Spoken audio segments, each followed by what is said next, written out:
connect more than 100 devices, as we discussed in that lesson.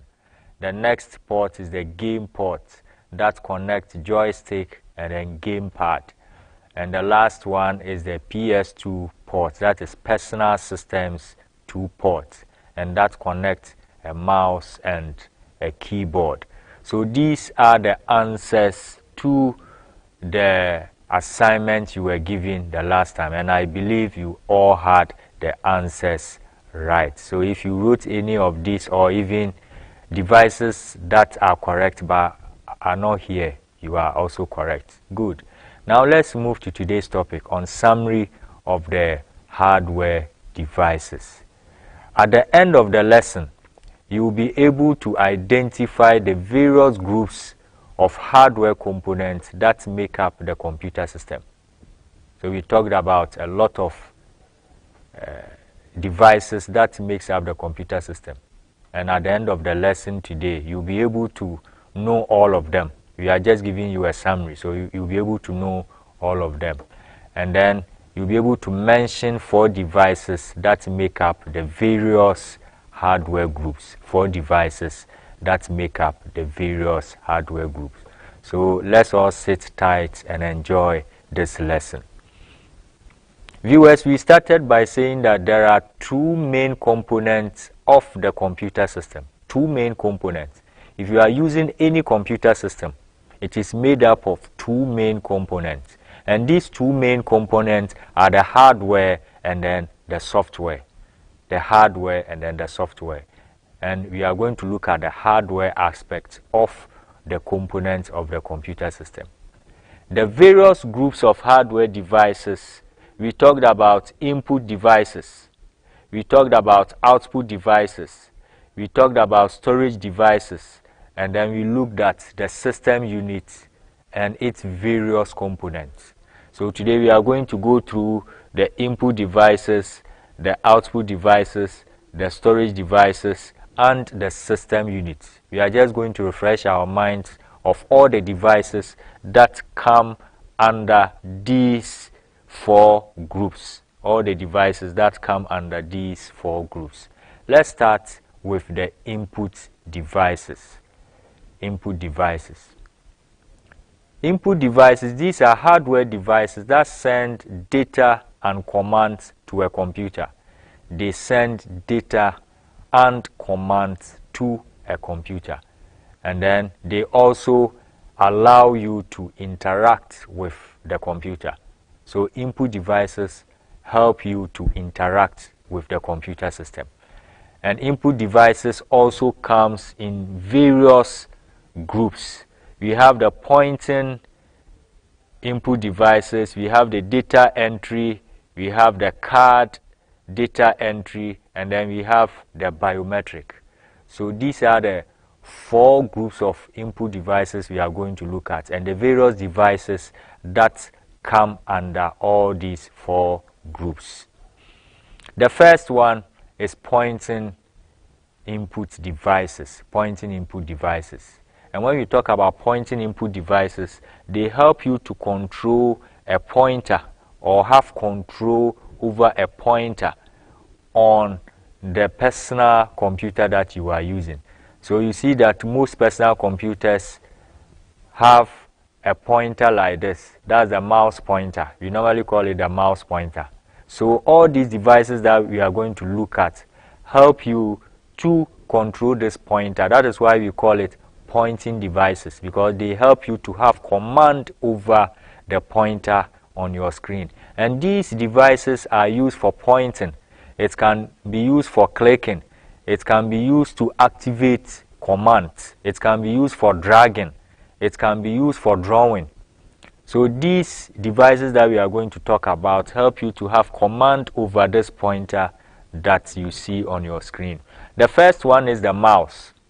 And as I told you, the mouse is an acronym, meaning manually operated user selection equipment.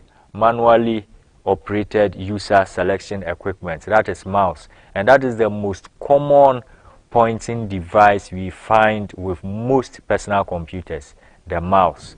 And you see the mouse has 2 buttons, left and then right, with a scroll wheel in the middle, and that helps you to point, click, double click, draw, drag, and the rest. The next one we have here is the trackball. The trackball. If you look at the mouse and the trackball, they seem similar, but how the ball is moved to control the pointer is what makes these two devices different. When I'm using a mouse, I normally move it on a flat surface, normally on a table or on a mouse pad, and the movement of the mouse, the whole mouse on that mouse pad or on a surface, moves the pointer. But when we talk about the trackball, the movement is done by the thumb here. So the trackball is stationary, and I move my thumb here to move this pointer. So that is the difference. The difference is in their lies on how the ball is moved. In the olden days, this ball that you see here was under the mouse, But these days, the mouse uses laser to move the pointer on a screen. You see, the disadvantage was that I remember I once taught at one school, anytime school ends or school closes, I will see that most of the balls under the mouse are nowhere to be found. So if the ball too is missing, the mouse becomes useless. So with time, those who manufactured the mouse saw that because these things can happen, they changed the ball to a laser so that the ball getting missing and all that will be eradicated. So that is the difference between the two. And if you are using a laptop, the laptop uses touchpad. So you roll your hand on, or you move your hand on this touchpad. You move your hand on this touchpad, and then it will move the pointer on the screen. And you use this button, these two buttons here, also for clicking and for activation of commands. We also looked at track points, and these track points are normally seen on Lenovo computers. If you get a Lenovo ThinkPad computer, you see this between the G and the H and the B. Among these three keys, you see this track points over there. You also have the joystick for playing games, computer games. You also have the stylus. It normally comes with a tablet, and that helps you to interact with your tablet through the screen. We also looked at light pen, and we use the light pen to draw directly on the computer screen. You also have the light gun for playing computer games, and you also have the laser pointer or the presentation pointer that helps you to move from one slide to another slide or from one page to another page when you are doing a presentation. We also looked at the remote control.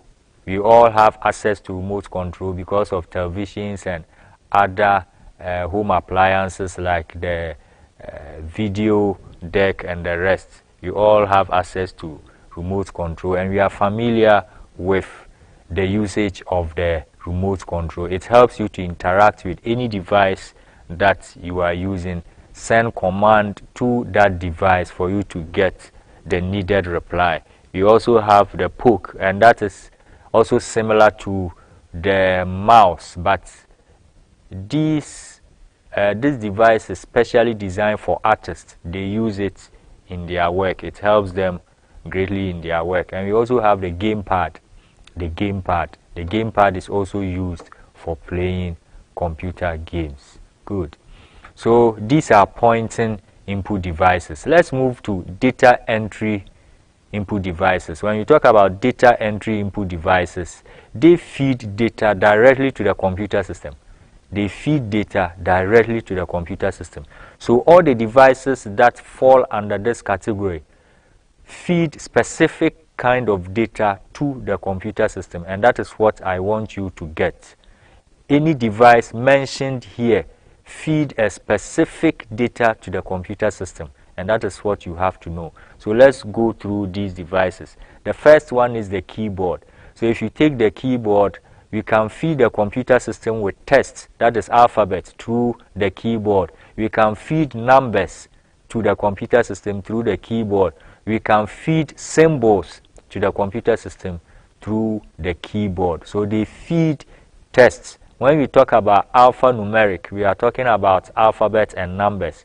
So they feed alphanumeric data to the computer system.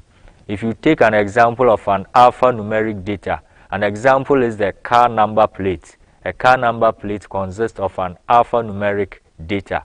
You normally have JR, let's say 454213. So the JR is alphabet and then followed by the number. So that makes it alphanumeric. So the keyboard feeds alphanumeric data to the computer system as well as symbols.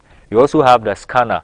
The scanner helps you to convert a hard copy document to a soft copy so that the computer can work on it. So it feeds soft copy document to the computer system. When you take the microphone also feeds sound to the computer system. So if you take a musician, when they go to the studio, they use the microphone to feed sound, that is their music, to the computer system so that it can come out for us to enjoy. So the microphone also feeds sound to the computer system. We also have the digital camera. So viewers, what do you think the digital camera will feed to the computer system? The digital camera. We all know digital camera, especially when you go to programs, church and so on. We normally take pictures. So what do you think the digital camera feed? Good. It feeds pictures to the computer system or images to the computer system, as well as the web camera. The web camera feeds the computer system with pictures on the internet so that those pictures can be transmitted live on the internet. We normally use our phones to capture and then send it through WhatsApp. That is internet. If you don't have data, you can't use WhatsApp. So we normally use the digital camera to transmit pictures over the internet. We also talked about the video camera that feeds the computer system with moving pictures. Still pictures are done by the digital camera. Moving pictures are done by the video camera. Because when you want to snap a picture, you stand still. And then they will ask you, change your style. And then you change your style. You change your style. But you are still. You don't move. I don't think anyone took a picture that if you take the picture, you see your image inside the picture moving. It can be done. But video cameras feed moving pictures into the computer system. We also talked about a touch screen. We also talked about a touch screen. And the touch screen, we interact with a pressure-sensitive screen that accepts input. So those screens are pressure-sensitive. They accept input either by our fingers or by a pen. And that helps us to feed data, that is text. You use your keypad, the electronic keypad on your phone to send messages, type messages, and then send them through the use of these pressure-sensitive screens. We also talked about the graphics tablet. And the graphics tablet, you see the tablet here with the digital pen. So this graphics tablet is connected to the computer system, and anything you do with this pen on this graphic tablet will appear on your computer screen. So that also feeds tests and then drawings to the computer system. We also have the driving wheel that is used in driving simulation. When we talk about simulation, it means we are imitating the real world. So they are normally used in car racing, game simulation, and then driving simulation as well. These days, when you go to the driving schools, they use most of these driving wheel. When you want to learn how to fly an aircraft, you cannot be practicing with the aircraft in the air. You use a simulator, that is an aircraft simulator, to learn how to fly. The same way, driving also use driving wheel in driving simulation, so that when they get you on the road, the real road, you will know how to maneuver your way. So these are some of the data entry devices. We also talked about sensor, and sensors always receive data through pressure. They are normally used in doors. So you you step on the sensor and the door will open. So that sensor takes input from a pressure and then send it to the device. You also have the dance mat, and we use this dance mat to learn how to dance.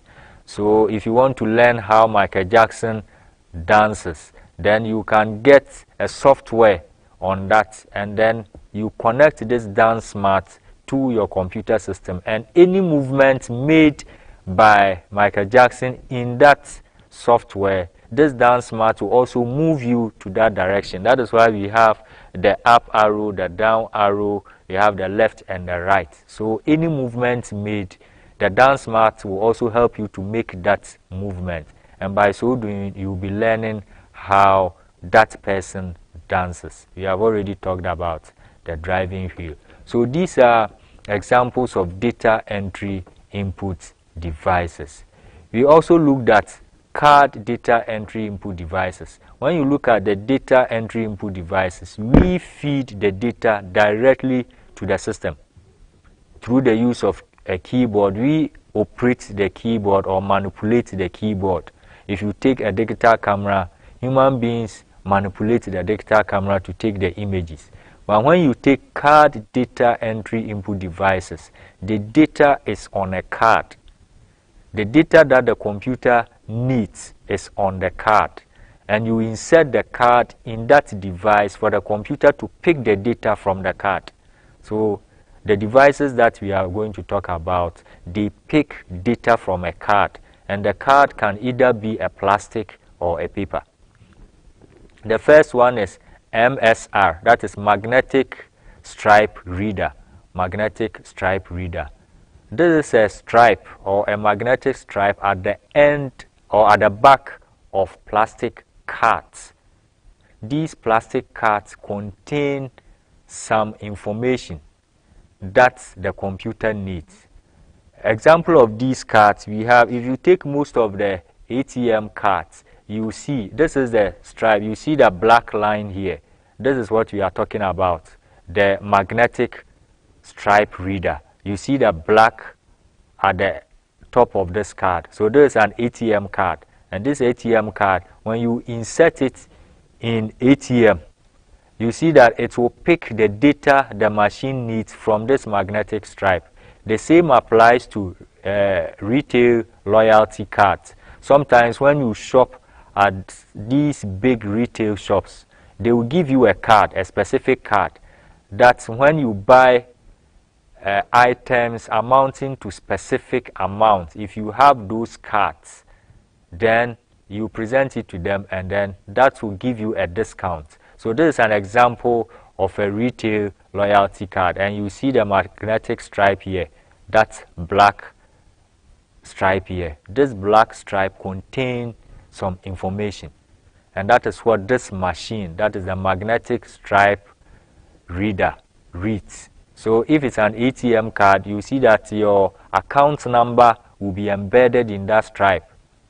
The branch of that bank you are banking with will be on that stripe. So it contains some information. The next one is the contactless card, and this helps most customers to pay for goods and services. These cards operate through wireless means. So if you see this symbol here also in a circle, they mean wireless. So they don't insert the card anywhere. If you buy any or some items at a shop, they will just bring your card closer to this device, and then it will capture the information needed, and you can use it to pay for the goods and services.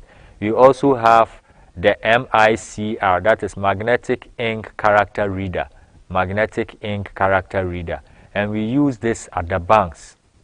If you look at the check, any check leaflets that you tear from your check, a check to Adenta to go and withdraw money.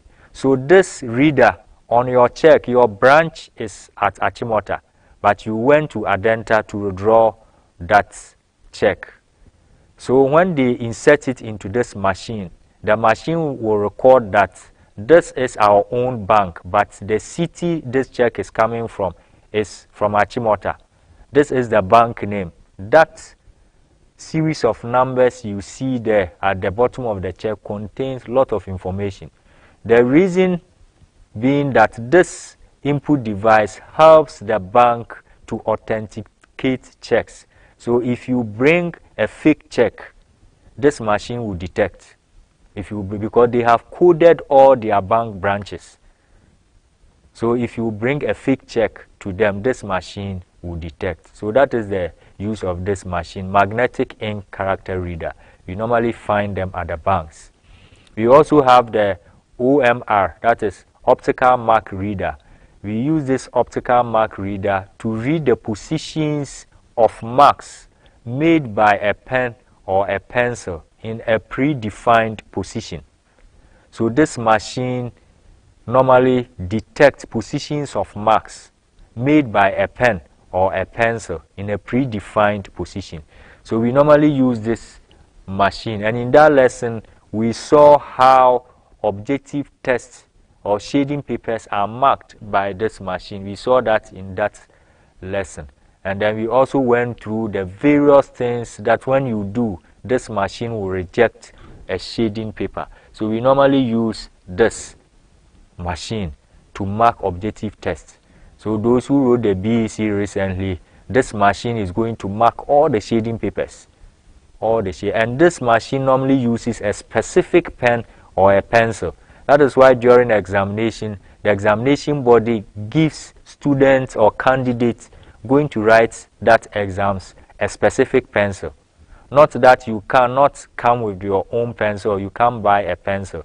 The reason being that the machine that they are going to use to mark your objective text recognizes that particular pencil you were being given.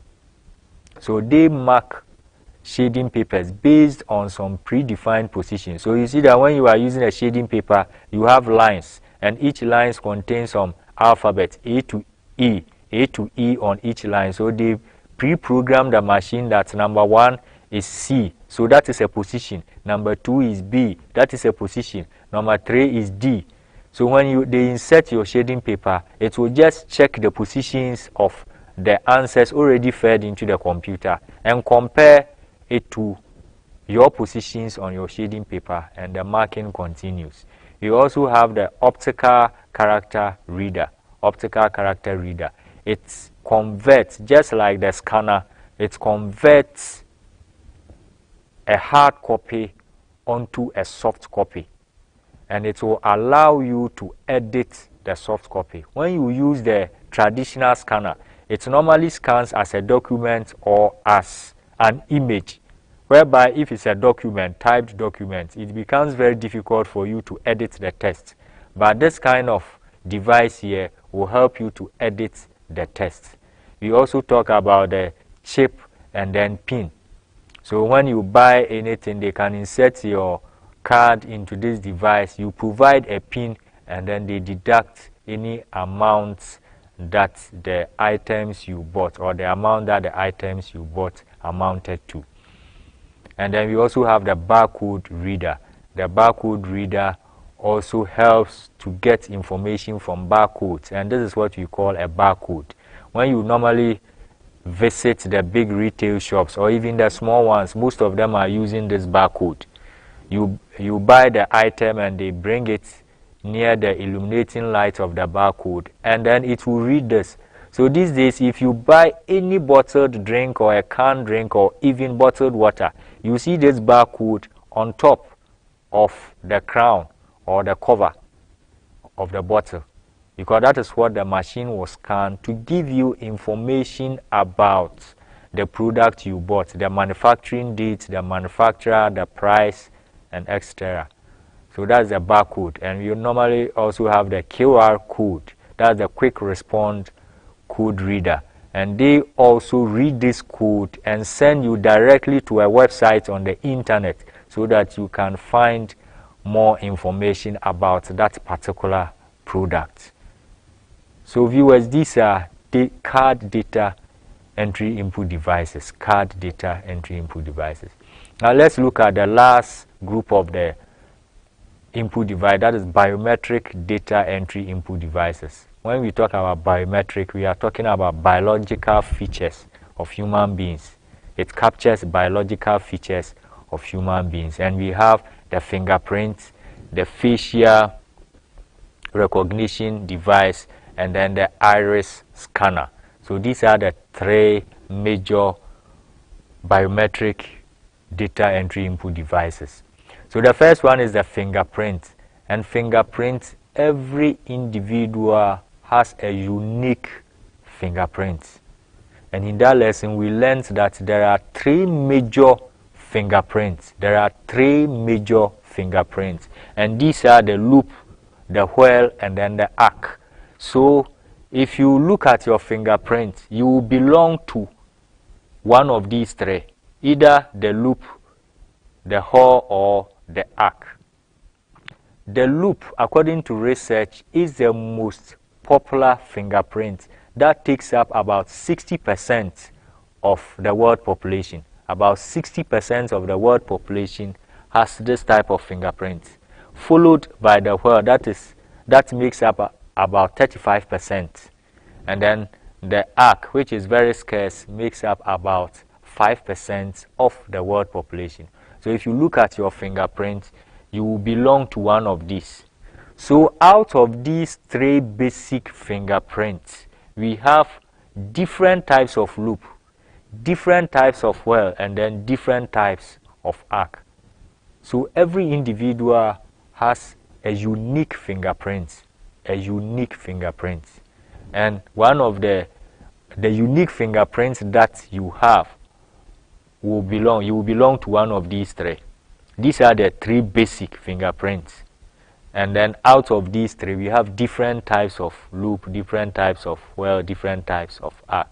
So we are familiar with this fingerprint scanner because of the voter ID card and the Ghana card that we used fingerprint scanner, so that at least that fingerprint scanner can identify each individual.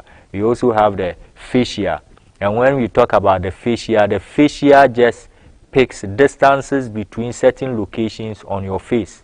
So if you look at this, the scanner will just measure the distance between here, this point and this point, this point and this point, this point and this point.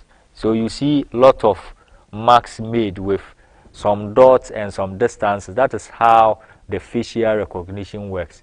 But viewers, remember that the facial recognition doesn't measure the distances based on the flesh of your face. It normally measures the distance of your skull, the skull here.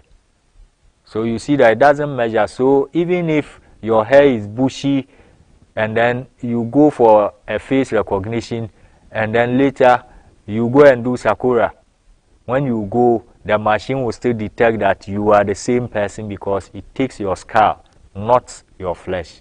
We also talked about the iris. This is your eye, and the blue part you see here is what we call the iris, and the black part is called the pupil. So the blue part that you see here is made up of some patterns, just like the fabrics that we use to sew our dresses. They are made up of different patterns, just like the fingerprints made up of different patterns. Our irises are also made up of different patterns, and that becomes unique. So we have a unique fingerprint, we have unique face, we have unique iris, and that helps to input data so that it can identify each individual. So viewers, these are the things that the devices we went through. Now let's move to the output devices. Output devices are devices that receive data from a computer, usually for a display, projection, or physical production. When we talk about physical production, we are talking about putting it on a medium, such as a paper. That is what we call physical production. And that one, we went through display output devices, audio output devices, printing output devices. So when you talk about display, they display the information on a screen. You can't touch the information. It is behind the screen, so you can only view. And we talked about the monitor, the projector, and then the touch screen. We also talked about the television and then the smart board. So these are all display output devices. The information appears behind the screen, so you can only view it, but you can't touch it. We also looked at printing output devices that put information on a medium like paper or a film. When you go for an X-ray, they use a specific microfilm printer to print it for you, and that is also a medium. It comes on a film. So printing output devices put information on a medium, either a paper or a film. So we talked about the printer, we talked about the photocopier, we talked about the risograph. They all put information on papers for us. Normally risograph and then the photocopier are similar, but the risograph produces more printout at a time than the photocopier. We also looked at the plotter that makes drawings with a specific pen on a paper, and then we have the large format printer that is used for printing banners. Today banners are very popular in our time today, and we also have the typewriter. That is the old device that types directly on a paper. So these are printing input devices that we talked about. Then we also talked about audio output devices. Audio output device, they bring out sound from the computer system. They bring out sound from the computer system. So we looked at computer speakers that are small speakers connected to our computers. We have earphones or the earpiece. Because of smartphones, we all have or are familiar with earpiece, as well as the headphones. They all bring out sound from the computer system. We have the headset. When we talk about headset, it's a combination of a headphone and a microphone. A headset is a combination of a microphone and a headphone. We also have loudspeakers, the one used during events. And we have woofers, and we normally use woofers at home. So these are all audio output devices that bring out sound from the computer system. Good. Then we also looked at storage devices. When we do anything on the computer, we need to store them. And there are specific devices that help us to store our data or information on the computer system. And with the storage devices and media, they help computer users to store data or information temporarily or permanently. It can also be used to transfer information from one computer to another. So if I have a movie or a song or a file on my computer and I want to send it to a brother, I can just use a storage device, store it on the storage device from my PC, and then go and connect the storage device to my brother's PC, and then I'll transfer the information. So they can also be used to transfer information from one computer to another. And we said that we have two categories of storage devices. We have the primary and then we have the secondary. So the primary storage devices are normally called memories, and we have the ROM and then the RAM, that is the read-only memory that contains startup information that the computer used to start up when you switch the computer on. And we also have the random access memory that stands between the hard disk and then the processor to transfer information quickly to the processor, and it acts as the main memory. So when they talk about the main memory of a computer, we are talking about the RAM, that is the random access memory. Then when you come to the secondary storage devices, we have the magnetic, we have the optical, we have the solid state. And the magnetic, we went through hard disk, we went through the floppy disk, we went through the audio tape. They store data through magnetic means. We all know how magnets attract magnetic substances. That is how the technology they use to store data. So hard disk, floppy disk, audio tape, they are all examples of magnetic storage media. And one thing is that they all have moving parts. They all have moving parts. So when you see the hard disk, you see that they have a moving part. You see a disk moving. This floppy disk, you see a movement here. This tape, you see movement inside. The tape read will just move here, and then it will move back to this place. They all have moving parts. You have the video tape also. You have zip disk. You have jazz disk. They are all magnetic storage media.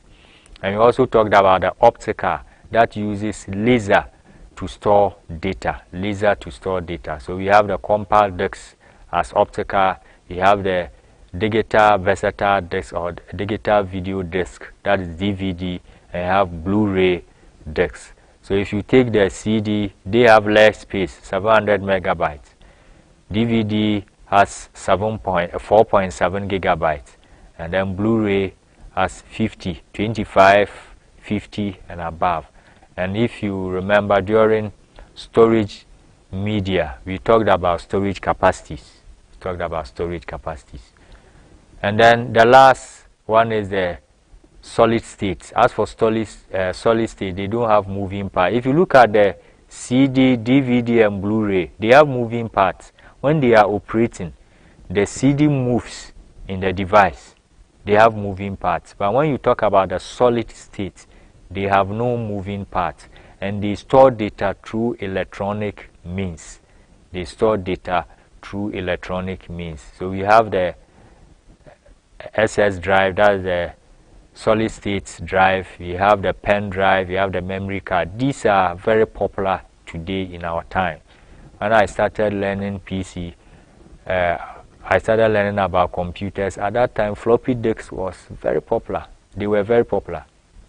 Floppy disks were very popular. But today, pen drive came, memory drive came, and then they pushed the floppy disk out of the system. So these are examples of solid state. They have no moving part. When they are operating, they have no moving part. I don't think when you are storing data or information on your memory card, you feel the memory card moving inside your phone. No, they have no moving part. They store data through electronic means. We also have the SIM card. They are all storage media. When your SIM gets lost and you go and then get a new one, if you have registered mobile money, you see that your money is still stored on the SIM card. Your contacts will be there. And then you also find your airtime that you had on the SIM card. So they also serve as storage media. And then we also have the smart card. And when you talk about a smart card, we are talking about the debit cards and then the credit cards. When you talk about the debit cards, most of the cards we use in Ghana here are debit cards.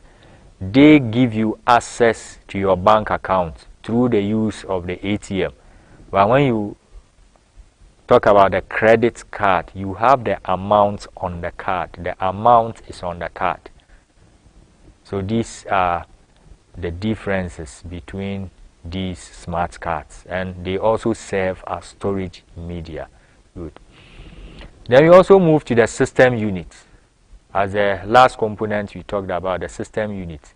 And the system unit too, we talked about the front side, the component inside the system unit, and then we talked about the ports. So viewer, the system unit serves as the basic component of the computer system. Of all the devices that we have talked about, the input, the output, the storage, they are all connected to the system unit. So that makes it the basic component of the computer system. All the devices we talked about are connected to the system unit before they can function. They can't function independently, or they can't function on their own. They all function when they connect, or they are connected to the system unit. So the system unit, we looked at the front side that has the CD drive, the LED lights, the power button, reset button, and other ports like the USB or the audio port. So this is the front of the system unit, and these are the things that you will find on the system. Then we looked at the components inside the system unit. We talked about the motherboard. We said that it is called a motherboard, not a father board or uncle board or son board or any other board, but a motherboard, because in electronics, all sockets are female. In electronics, all sockets are female, and all plugs like this are male. And because this board is made up of lots of sockets that other devices are plugged into, that is why we call it a motherboard, because it contains a lot of sockets that other plugs can also plug into it. We talked about the hard disk for keeping our files and programs. The same applies to the solid state drive. It also keeps our files and then programs. The solid state drive is gradually replacing hard disk. This has a moving part. This has no moving part. So in terms of speed, the solid state drive is much faster than the hard disk. We talked about the processor as the main brain of the computer that does all the processing for us. We talked about the heat sink, that the heat sink is on top of the processor and draws out heat from the processor as the processor does its work. Then when the heat sink draws out the heat from the processor, the system fan will also blow it away. The system fan will also blow it away. We talked about the RAM too, that it takes information from the hard disk or the solid state drives and gives it to the processor quickly so that processing can be done quickly. We talked about the ROM, read-only memory, that also contains booting instructions that helps our machine to boot or start up. We talked about the CMOS battery. The information we have here, the configurations on the RAM, step-by-step procedures that it passes through when booting, always needs power, even if the computer is off. If it loses power, all the information there arranged sequentially will mess up. So because of that, this battery is inside your machine, so that even if the machine is off, this battery will power the RAM or the CMOS so that it can maintain the sequence that the machine needs when it starts up. We also talked about a power pack that gives power to the whole computer system, the optical drive that helps us to read from CDs or write to CDs or DVDs or Blu-ray discs. We also have the floppy drive that reads or writes data onto floppy disks. We have the sound card that helps the machine to bring us sound, video card that brings video from the system for us to see. We talked about expansion slots that help us to add other devices to the computer system. We talked about the cable. We use this cable to connect hard disks or CD drive to the motherboard. The same applies to the ribbon cable. We use the network card. We fix it into the system so that we can have access to the network.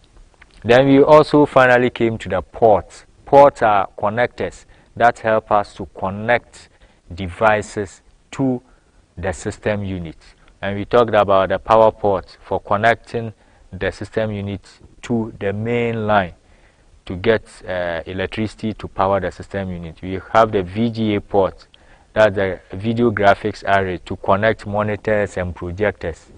We also have the DVI, digital video interface, that helps us also to connect monitors and projectors.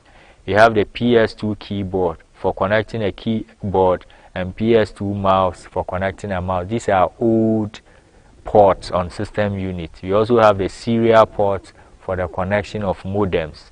We have USB ports, and the USB port, as we said, can connect more than 100 devices. The HDMI port for the connection of monitors, and they are also gradually replacing the VGA port. So all the decoders that we have at home these days, they all use HDMI, that is high definition multimedia interface. That is the meaning, high definition multimedia interface port for the connection of televisions and monitors. We have the parallel port for the connection of printers. We have game ports for joystick and gamepad the firewire port for the connection of video cameras and digital cameras, Ethernet port for the connection of a network cable. We have S-video for the connection of monitors, audio ports for the connection of speakers and microphone, display ports for the connection of monitors and projectors. We have the SD port for the connection of memory cards, the eSATA port, external SATA port for the connection of hard drives, external hard drives. We have the SCSI port also for the connection of hard drives, and then for the connection of optical drive, that's the CD drive. So viewers, these are the devices. Today I gave you the summary of all the devices that we have talked about, so that even if you missed any of the lessons, at least you can get the devices we talked about in that series of lessons. So the various groups of hardware devices we talked about are input devices, output devices, storage devices, system units, and its components. And I believe you had them right. Now, before we leave, as usual, let's test ourselves. The physical component of the computer system is called the physical component. When you hear physical, something you can see and touch. So we have software, liveware, hardware. Good. The answer is hardware. So the physical component of the computer system is hardware. 2. Computer devices such as mouse, trackpad, joystick are referred to as.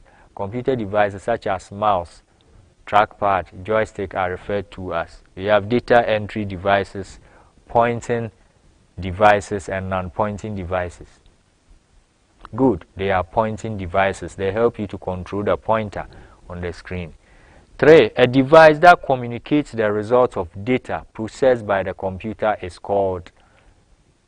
So we have input device, output device, data entry device. A device that communicates the result of data processed.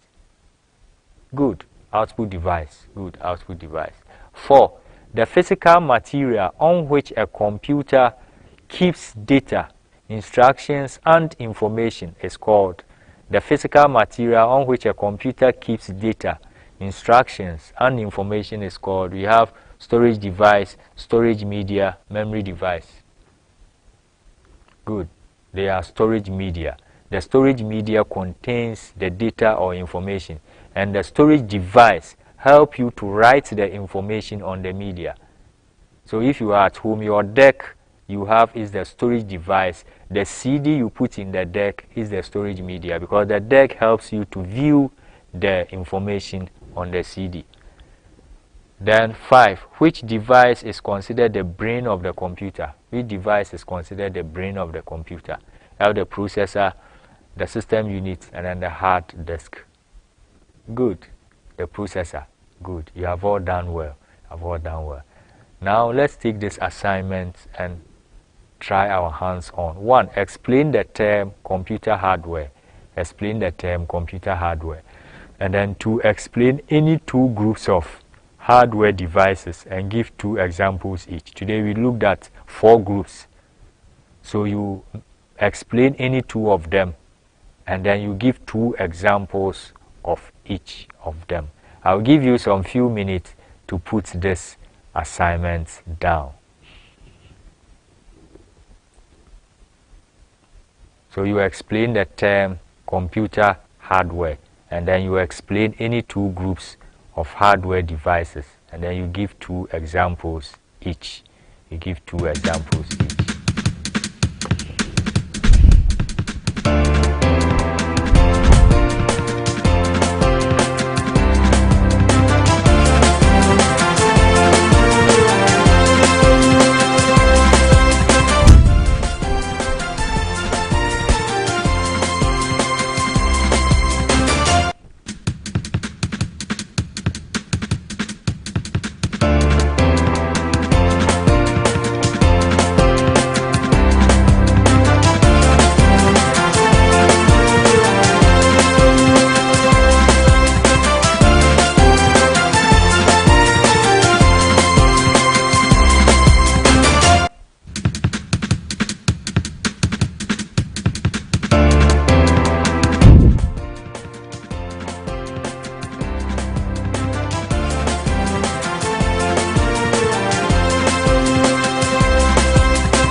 Hello, my lovely viewers. You are welcome back. I believe you were able to put the assignment down. Today, I took you through all the hardware components, majority of them that we talked about, the input devices, output devices, storage devices and media, and the system unit and its components. In our next lesson, we are going to look at the major component. We talked about two major components, the hardware and the software. So we are done with majority of the hardware. So in our next lesson, we are going to talk about the next major component, that is the software. Make sure you do not miss that lesson.